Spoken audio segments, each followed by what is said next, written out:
shiga babban farin ciki na in gan mu ga daga matsayin ki na daban ni ke zane martaba haɗin Allahu ne to wa za ya rarraba in har da rabo riba ta da gaba kin rike alƙawar ni ba zan guje ki ba.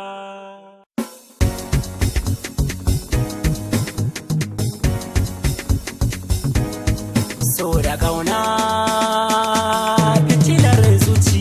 fitilar zuciya ta ke ce masoya sanadin farin ciki na hasken idaniya duk tsanani hakika kina nan a zuciya in na rasa ki ba shakka za ni sha wuya a fanni na so na datan mai kula da ni ta ce nin masoya in har ka bar ni na bani rike alkawar duk tsanani karkaya da ni na ce karki da muguna kin zama magani so shi ake wata ke kanan ajali ki sanya a ranki cewa in baki ba ali aure za mu yi je shaidawa ahali kuma na yi alkawar za ni zaman ki adili kin samu karbuwa guri na ki gasgata shi so na gaskiya ni na shaida bai fita duk inda ni je ke ɗaya za ni ambata sunan ki har ga dangi na za ni tallata in na rasa ki tilas kwalla ya hau zuba ban san inda har zan samu kamar ki ba